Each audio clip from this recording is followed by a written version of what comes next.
Your brain can make you yawn without permission. Stop. Don't yawn.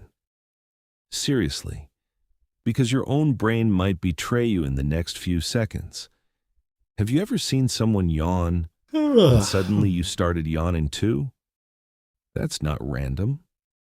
Your brain has a strange ability to copy the actions of people around you.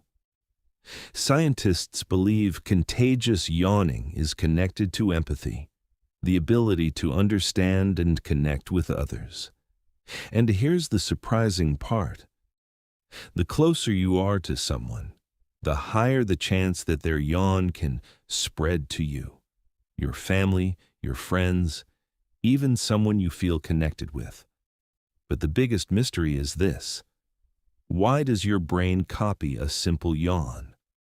Maybe it's your brain's hidden way of saying, we are connected. So tell me, did you yawn while watching this? Be honest. Curious minds follow for more facts that make you say, wow, I never knew that.